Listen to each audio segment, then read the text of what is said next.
Muito boa tarde a todos, senhoras e senhores. Para mim é um grande prazer estar aqui. Eu gostaria de felicitar o Presidente da plataforma pela iniciativa.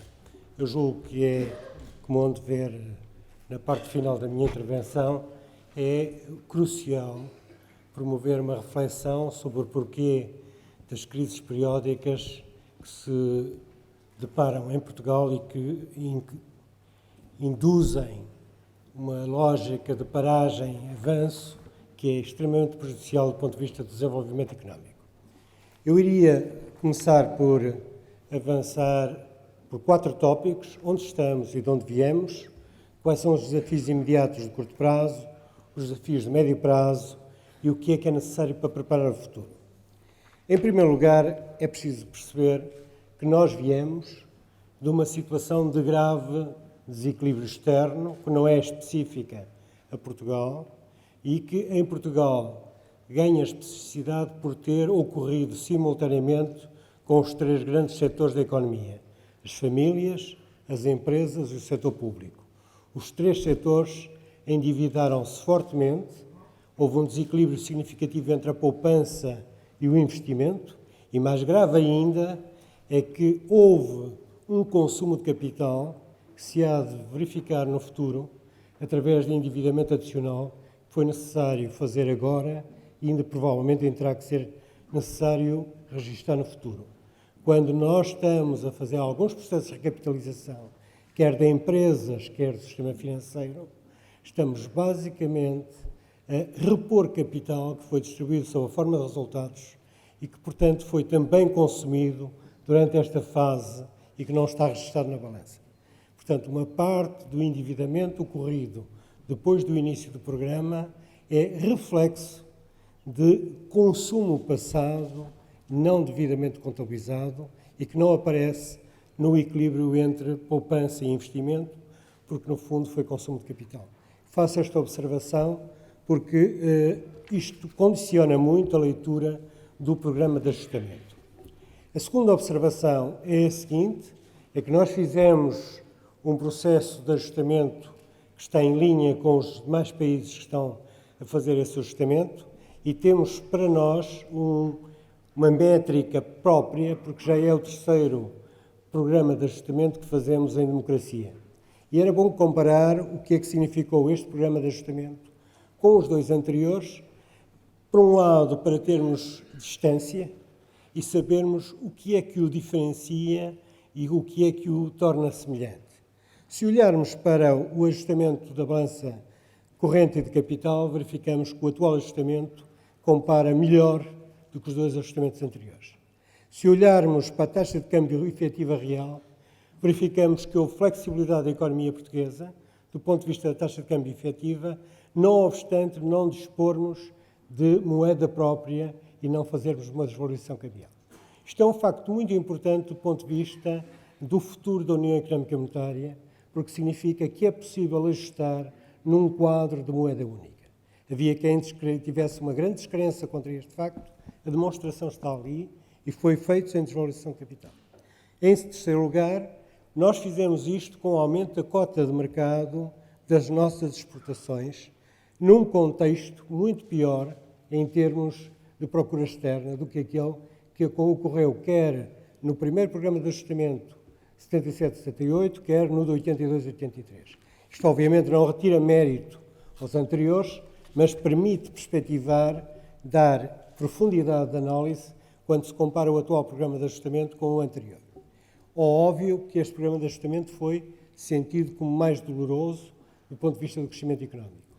A linha a vermelho, que representa o atual processo de ajustamento, é notório que, tanto do ponto de vista do PIB, como do ponto de vista do desemprego, como do ponto de vista do consumo, este processo de ajustamento foi mais oneroso. E foi mais oneroso por uma razão que tem a ver com a taxa de poupança. É que, ao contrário dos outros processos de ajustamento, em que a taxa de poupança diminuiu e, dessa forma, atenuou o impacto do próprio ajustamento sobre a procura interna e, dessa forma, sobre os setores de bens não transacionáveis ou os setores que vendiam no mercado interno, neste caso, o que se verifica é que as famílias não só assumiram a restrição, como sobre-reagiram a essa restrição. E por isso a grande polémica sobre os multiplicadores, que não tem polémica nenhuma. O multiplicador mede a relação entre um impulso e um efeito. Se as famílias, por razões ligadas às suas expectativas, sobre-reagem, naturalmente que a contração da procura doméstica tende a ser maior e, por consequência, a contração do PIB tende a ser maior. Há aqui um verso e o reverso. Este ajustamento é mais virtuoso do lado da poupança e isto também tem por uma motivação de fundo.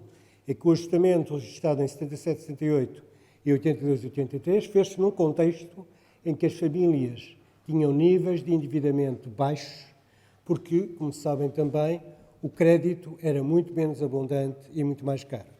O que significa que o efeito do ajustamento de balanço ou desalavancagem que resultou do sobreendividamento neste programa foi muitíssimo mais forte do que no anterior.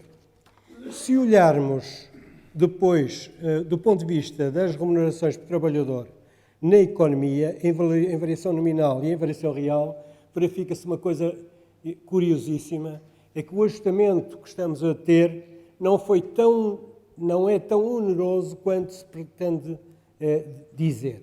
Olhem para a linha vermelha e comparem a evolução dos salários reais nos dois ajustamentos anteriores e a evolução dos salários reais neste ajustamento. E mais importante ainda é olhar para o que acontece com as prestações sociais. Em termos nominais, as prestações sociais têm uma grande diferença relativamente ao ajustamento de 82 e 83. Mas se olharem em termos reais, o ajustamento de 82 e 83 para, em termos de prestações sociais, em termos reais, foi tão pesado como é este ajustamento. O que significa, basicamente, que a ilusão monetária que tínhamos em 77, 78 e 82 e 83 foi um fator de anestesia importante e um fator de resolução de um problema que a sociedade portuguesa não sabe resolver, que é o problema da distribuição de sacrifícios associada à fixação do orçamento e da distribuição de sacrifícios associada à fixação de salários e preços. E porque nós não sabemos resolver isso, é porque tivemos uma crise, e porque não sabemos resolver isso, é que temos necessidade de reequacionar os mecanismos institucionais, e eu voltarei a este tópico, que permitem viver no quadro de uma União Económica e Monetária. Em 82 e 83, a inflação fez o que a concertação social não tinha necessidade de fazer e que hoje temos necessidade de fazer. Em 82 e 83, a inflação fez aquilo que hoje temos que fazer às claras pela via da fixação do orçamento. E, portanto, o que estamos perante é uma situação em que, no passado, as pessoas sofriam, mas tinham a ilusão de que não estavam a sofrer, é típico de uma ilusão monetária. Hoje, as pessoas sofrem, porque os ajustamentos estão ali, e têm, obviamente, toda a razão em olhar para a justiça da distribuição dos sacrifícios e querem discutir a justiça da distribuição dos sacrifícios. Em 82 e 83, ninguém se perguntou se havia justiça na distribuição dos sacrifícios, porque a ilusão era de que os valores nominais estavam a aumentar. Toda a gente estava a receber mais escudos. E como toda a gente estava a receber mais escudos, aparentemente todos estavam melhor. Não obstante, alguns estarem efetivamente a perder, para além de não falar num fenómeno que é muito importante e que ninguém se deu conta ou ninguém fala, é que hoje não há um fenómeno de transferência maciça de riqueza entre detentores de ativos monetários e devedores. Em 82 e 83 e em 77 e 78, os devedores beneficiaram de uma depreciação das suas dívidas significativa e, em contrapartida, os detentores de ativos monetários, fossem depósitos, fossem outros ativos monetários, sofreram uma significativa erosão da sua riqueza. O que significa, basicamente, é que esta crise e este ajustamento obriga a pôr na mesa a distribuição de sacrifícios, quando, numa crise gerida como é da própria e com taxa e, portanto, desvalorização da taxa de câmbio, tudo se faz fora da mesa, mas os perdedores são os mesmos, ou mesmo em maior número, e não chegam a ter a noção das efetivas perdas que implica o processo de ajustamento. O que significa duas coisas. Nós temos que ver como é que podemos impedir que desequilíbrios da natureza dos que tivemos voltem a acontecer, e para isso temos de ter mecanismos institucionais para os resolver. E, em segundo lugar, se algum dia acontecer, temos que encontrar os mecanismos institucionais para tornar possível um consenso em torno da distribuição dos sacrifícios, porque agora a ilusão monetária já não serve de anestesiante desta distribuição de sacrifícios. Para tornar as coisas mais simples, hoje cortamos um dedo e todos sentem a dor ainda antes de ter sido cortado. Antes cortava-se um braço e o anestesiante nominal levava a que ninguém se desse conta, senão muito mais tarde, quando dava conta que o valor real da sua riqueza tinha sido significativamente afetado e, em contrapartida, outros tinham beneficiado de uma transferência de riqueza. É importante notar isto, porque, caso contrário, não somos capazes de perceber o que é que diferencia este processo de ajustamento dos anteriores e também o que é que os aproxima. Em termos de flexibilidade e ajustamento da economia, há muitos pontos em comum. O único ponto que os diferencia é o facto de a distribuição de sacrifícios ser à vista e a outra era às escondidas. Escondidas na medida em que a ilusão monetária levava a que todos tivessem a ideia que mais tarde ou mais cedo recuperavam o que estavam a perder. Outro ponto que é extremamente importante, porque se criou a ilusão de que não há ajustamento orçamental, e criou-se a ilusão por razões que têm a ver com a forma como foi concebido o programa, mas isso era outra discussão para a qual não temos tempo, é o atual programa, em termos de ajustamento orçamental, compara muito bem com o de 82 e o de 78 não chegou a ser um ajustamento, porque, ao contrário do que seria de esperar, em termos de finanças públicas, as coisas correram exatamente ao contrário do que se esperaria. Avançando,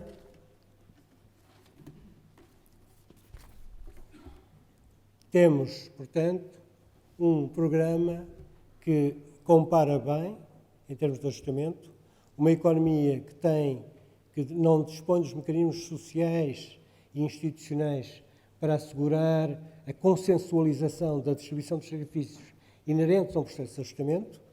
E, além disso, temos outra questão que não foi claramente enunciada, é que fizemos um processo de ajustamento, e estamos a fazer um processo de ajustamento, com ventos contrários.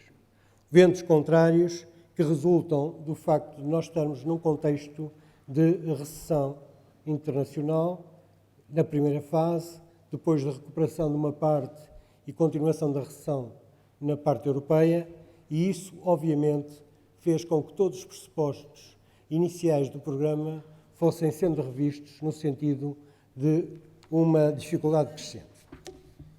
Onde é que estamos hoje?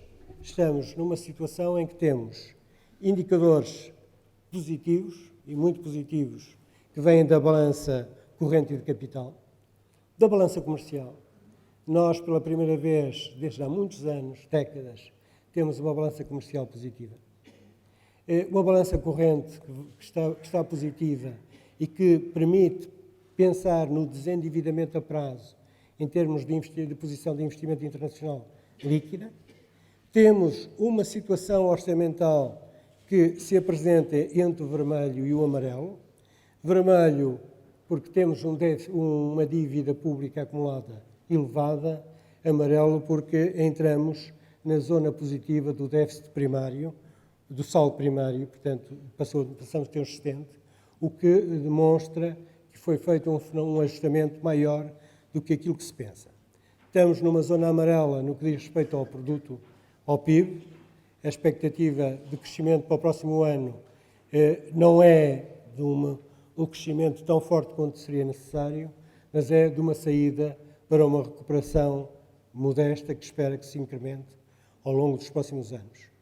Em contrapartida, temos um indicador vermelho, e muito vermelho, que temos de ter preocupação de tratar, que é o indicador do desemprego.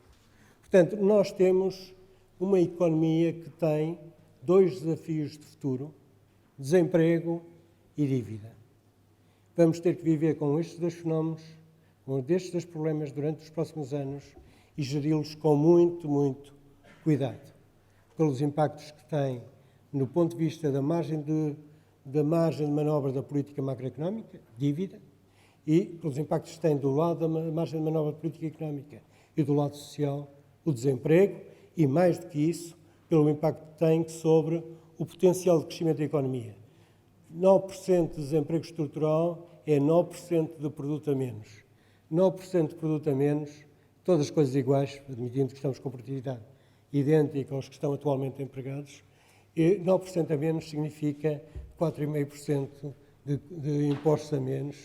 Isso significa, provavelmente, do lado das despesas, mais 1 ou 2 pontos percentuais, o que significa um fardo adicional em termos orçamentais. O que significa que combater o desemprego e o desemprego estrutural faz parte da reposição das condições de estabilidade macroeconómica e faz parte da criação das condições de desenvolvimento sustentado. Criar condições de sustentabilidade da dívida pública significa criar condições para continuarmos a financiar nos mercados internacionais. E aqui está o desafio imediato. O desafio imediato resulta do facto de nós termos uma dívida que temos que refinanciar e temos um déficit para refinanciar na parte em que o saldo primário não compensa os juros que se vencem. E, portanto, nós temos que conseguir conquistar a confiança dos nossos financiadores, dos investidores, para refinanciarem o que se vence e, por outro lado, financiar as necessidades novas de financiamento que resultam de um desequilíbrio que ainda persiste em termos de saldo total da balança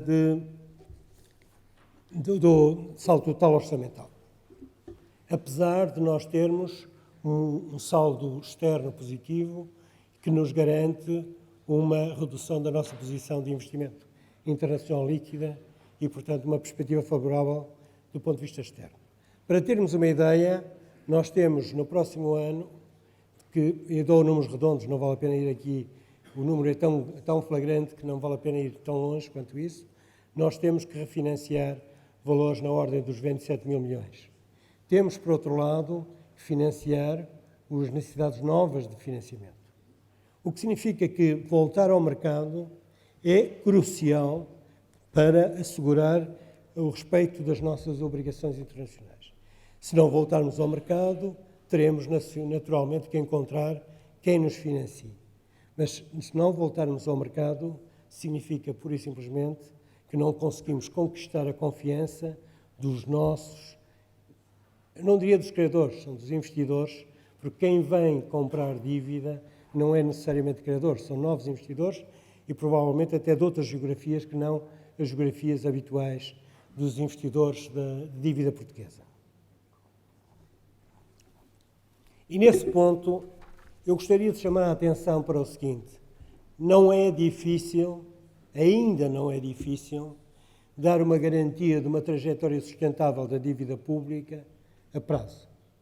Ainda não é difícil, porque não obstante estarmos com um nível de dívida que anda na ordem dos 127% do PIB, é possível estabelecer uma regra e consensualizar uma regra para os próximos anos em matéria de finanças públicas que permita uma convergência gradual e sustentada, quer para o cumprimento dos objetivos de médio prazo em termos europeus, em termos de déficit, quer para o objetivo dos 60% da dívida pública, que também é uma obrigação europeia. Mas, sobretudo, é possível inspirar confiança aos investidores de que a confiança necessária que os leve a aceitar continuar a financiar a República Portuguesa. Eu tenho aqui um cenário e o cenário demonstra por si mesmo que não estamos a pedir o impossível. E não só não estamos a pedir o impossível em termos, nós, Banco de Portugal, não estamos a pedir o impossível, como temos exemplos para mostrar que este possível é realizável. E eu trouxe aqui o caso da Bélgica, que em 1994 tinha uma dívida que chegou a atingir 136%, que adotou uma disciplina orçamental muito séria, por consenso entre os partidos políticos, e que conseguiu reduzir a dívida pública até muito próximo dos 80 e poucos por cento, e fê-lo num período em que o PIB cresceu uma taxa média anual de 4% em termos nominais e 2,3% em termos reais.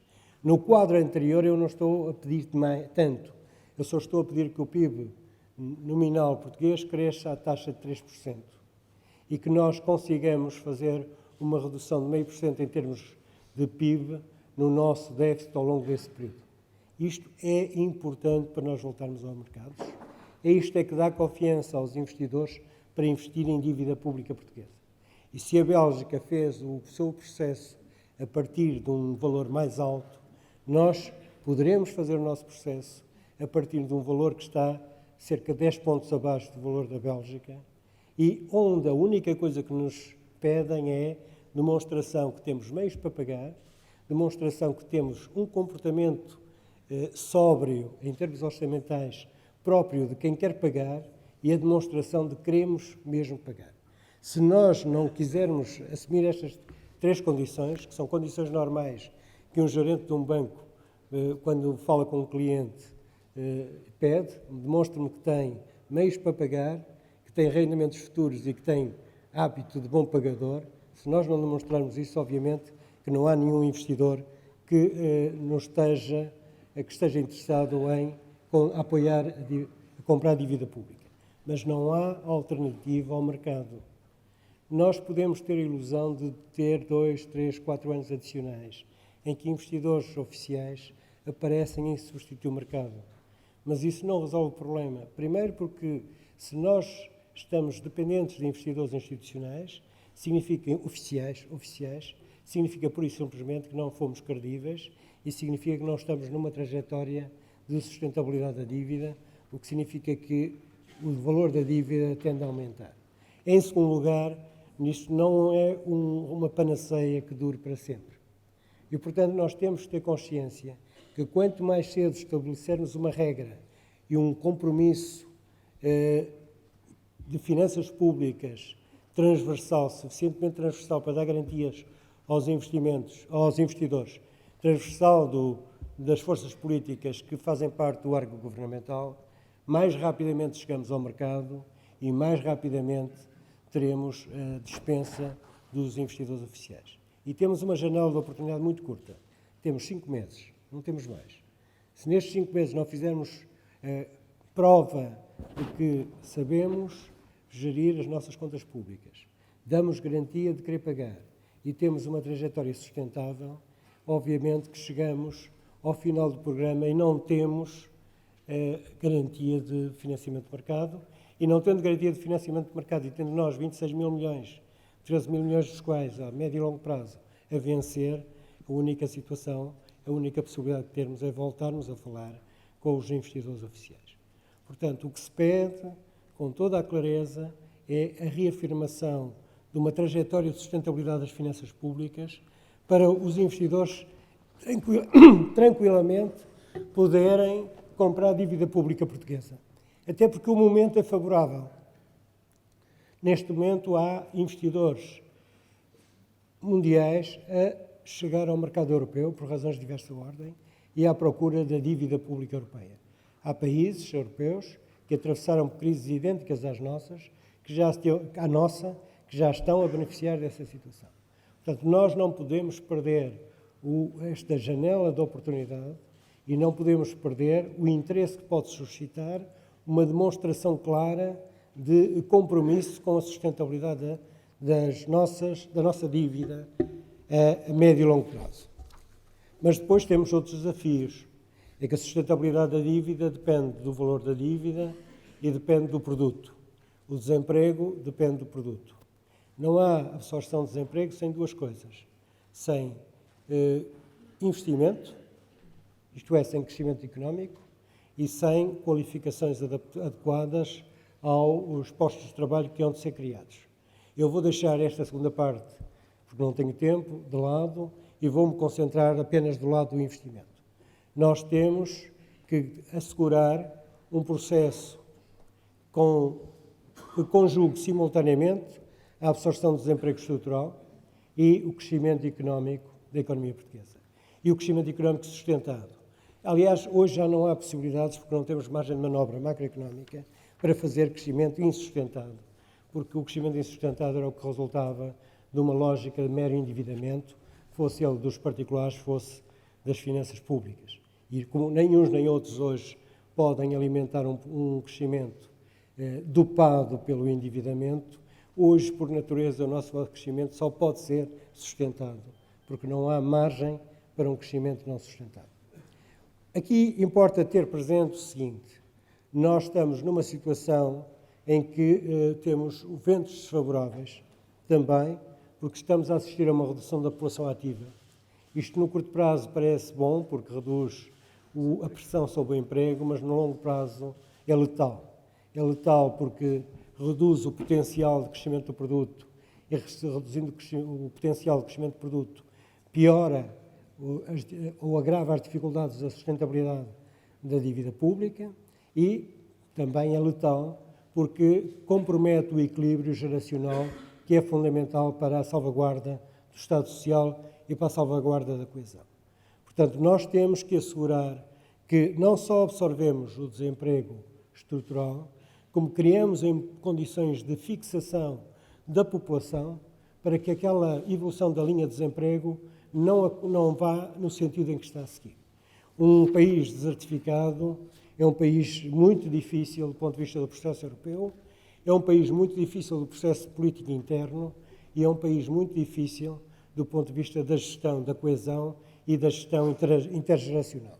Portanto, nós temos que ter consciência que temos que criar emprego para empregar os que entraram em desemprego estrutural, temos que criar emprego para gerar oportunidades de emprego, de forma que a população ativa não siga o declínio que está a seguir e que o emprego, a linha do emprego, não siga aquela trajetória que está a seguir. É fundamental, do ponto de vista da afirmação do país, como entidade independente e com poder de negociação próprio. Pareceria que a solução era reduzir a população ativa, porque nessa altura estávamos a adequar ou ajustar o emprego aos que estavam à procura. Não é a solução. Essa é uma falsa solução. É uma solução que só vai criar problemas a prazo. E, portanto, nós temos que ter consciência de que vamos ter que lidar nos próximos anos de uma forma muito séria com a empregabilidade dos que estão no desemprego estrutural, o que significa as suas competências, o seu ajustamento às novas oportunidades de emprego, e que não há oportunidades de emprego se não houver investimento. E o investimento, e por isso é que eu projeto agora um outro quadro que ali aparece, o emprego não vai surgir onde surgiu no passado. O emprego vai surgir no setor dos bens transacionáveis, e é no setor dos bens transacionáveis que temos que apostar. Nós beneficiamos hoje de uma resposta notável do setor dos bens transacionáveis, que se desviou do mercado doméstico para o mercado de exportação e que aumentou as suas cotas de mercado, mas temos que ter consciência que essa resposta tem limites, que são os limites da capacidade instalada, e, portanto, a curto prazo nós temos que entrar necessariamente num processo de incremento de investimento na área dos bens transacionáveis.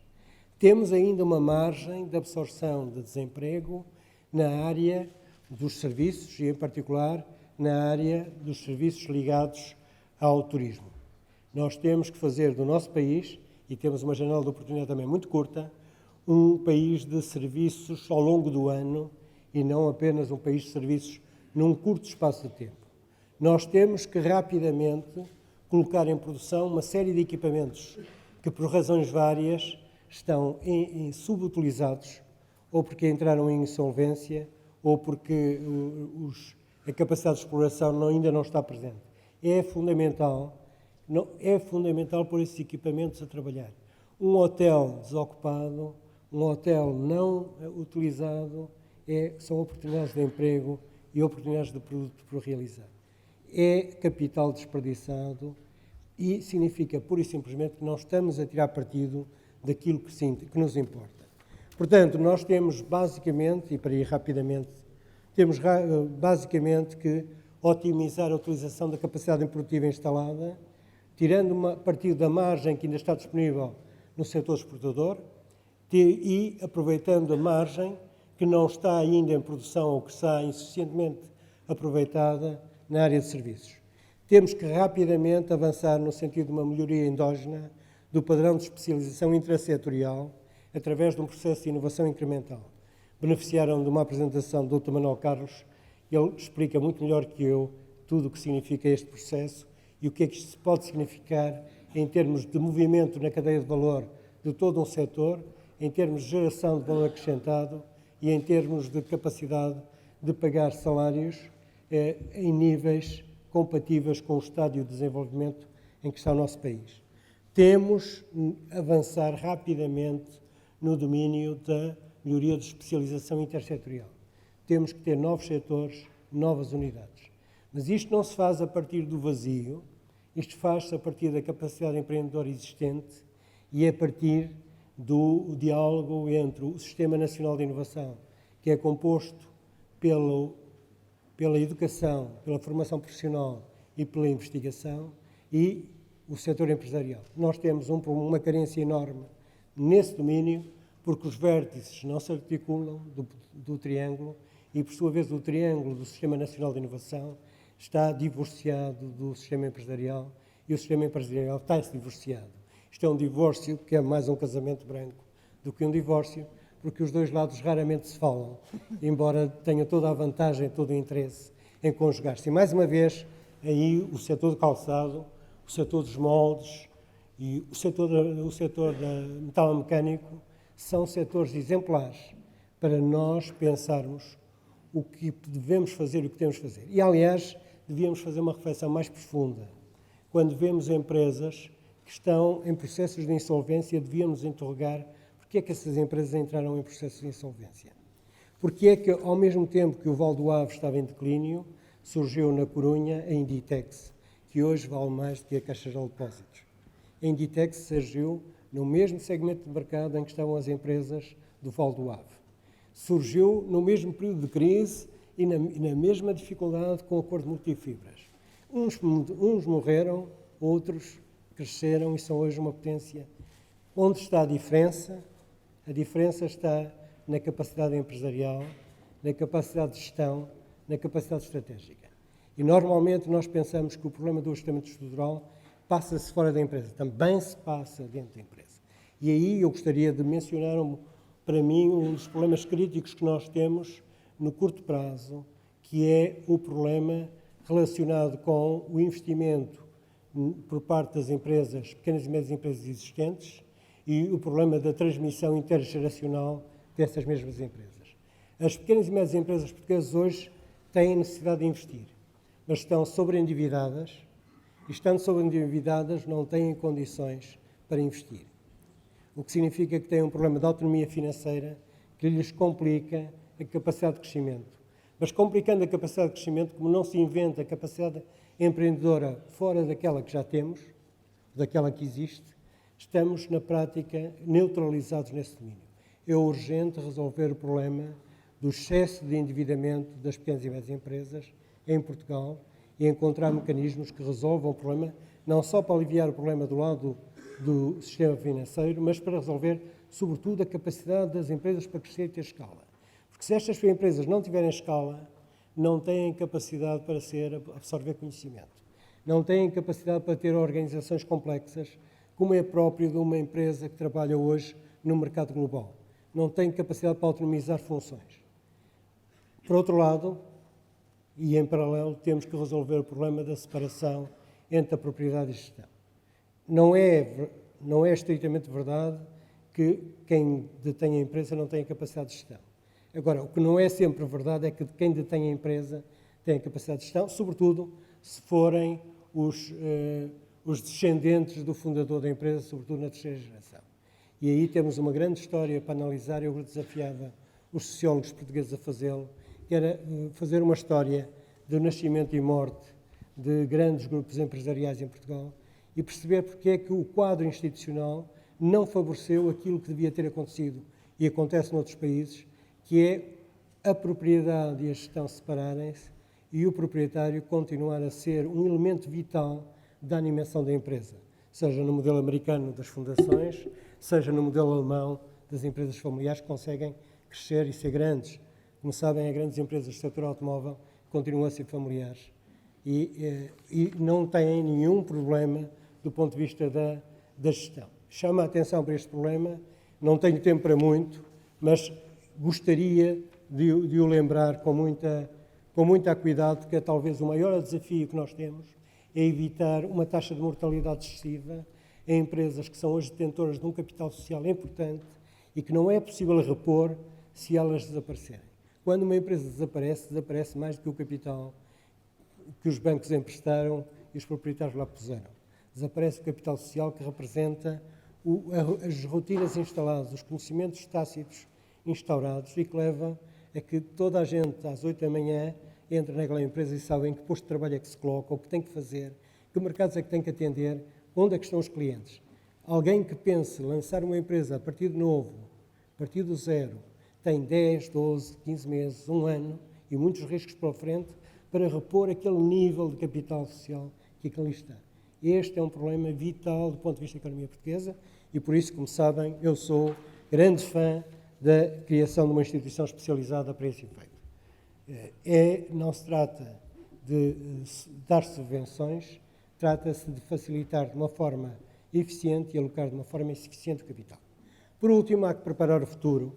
E eu, para preparar o futuro, trouxe aqui 3 citações, não as vou ler, leiam-nas. 100 anos de diferença e o problema é o mesmo. Ou seja, Oliveira Martins, a Carta de Intenções de 77, a Carta de Intenções de 83, o problema é sempre o mesmo.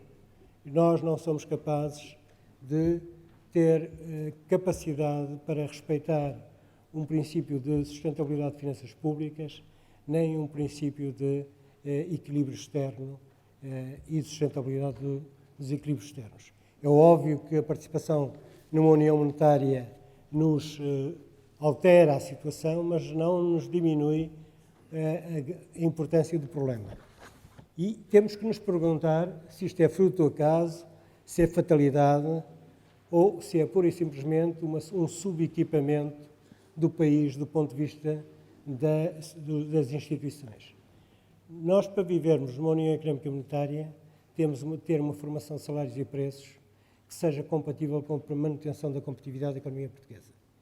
Nós, para vivermos numa União Económica e Monetária, e que se não vivêssemos numa União Económica e Monetária o problema punha-se na mesma, tínhamos que assegurar que o desequilíbrio externo não ultrapassava o limite do financiável. O que significa que, quer do ponto de vista da formação de salários e preços, quer do ponto de vista das contas públicas, das contas externas, nós temos que ter presente que temos 2 opções. Ou andar numa oscilação permanente, criando uma grande incerteza que prejudica fortemente as perspectivas de investimento e, portanto, põe em causa o crescimento sustentável da economia portuguesa, ou encarar as questões de uma forma frontal e perceber que os desequilíbrios resolvem-se à mesa, ou melhor, os desentendimentos resolvem-se à mesa e não empurrando para o futuro sob a forma de perdas de competitividade por aumentos de custos unitários de trabalho que não estão em linha com as condições de concorrência, por aumento dos déficits orçamentais e agravamento da dívida pública ou por agravamento da posição de investimento internacional líquida, ou seja, acumulação de déficits externos. Estas questões resolvem-se à mesa e resolvem-se à mesa reforçando o papel dos parceiros sociais na discussão do que é possível distribuir em termos de rendimento ano a ano, e é para isso que existe e deve existir mecanismos de concertação social, e resolvem-se no Parlamento através de quadros plurianuais de finanças públicas, devidamente acompanhados por uma instância externa e autónoma que forneça uma avaliação independente e com instrumentos vinculativos que constituam limites de negociação. Hoje, felizmente, já temos o Conselho de Finanças Públicas, que produziu um relatório notável sobre o orçamento, que merece ser lido, merece e deve ser lido, é para isso que ele foi feito, é para a opinião pública, não se destina aos parlamentares, ele destina-se à opinião pública, para a opinião pública escrutinar os parlamentares. Temos que reforçar os mecanismos de concertação social e temos que os reforçar no sentido de ser claro que quando estamos a negociar a divisão, a repartição do acréscimo do produto que é possível num ano ou nos anos seguintes. E que não vamos fazer um exercício ilusório que é aumentar salários nominais e depois aumentar preços. E neste jogo de aumentar salários nominais e aumentar preços, daí a 4 anos temos uma perda de competitividade, temos um aumento de desemprego e estamos numa situação em que toda aquela euforia de rendimento inicial se desvanece, mas desvanece em condições dramáticas, porque normalmente isso gera distorções na alocação do rendimento, na alocação dos recursos e gera isto que nós tivemos agora, que é a necessidade de transferir recursos do setor dos bens não transacionáveis para o setor dos bens transacionáveis. A indisciplina em matéria financeira que todos os setores, famílias, empresas e o setor público, tiveram ao longo destes últimos anos, gerou uma bolha de procura dos setores não transacionáveis, gerou uma afetação de recursos aos setores não transacionáveis, gerou emprego sem futuro nos não transacionáveis e gerou a necessidade de agora reequacionar tudo, criando emprego nos transacionáveis, mas criando emprego em condições que necessariamente são menos favoráveis do que seria se a discussão tivesse tido no seu próprio lugar. Ou seja, nós não estamos longe ainda do discurso do Oliveira Martins perante as Cortes. Estamos lá exatamente, só que o contexto se tornou mais exigente porque fazemos parte de uma união monetária, de uma união económica monetária, que é uma grande oportunidade para as próximas gerações, mas como todas as grandes oportunidades implica que saibamos jogar as regras do jogo. Muito obrigado.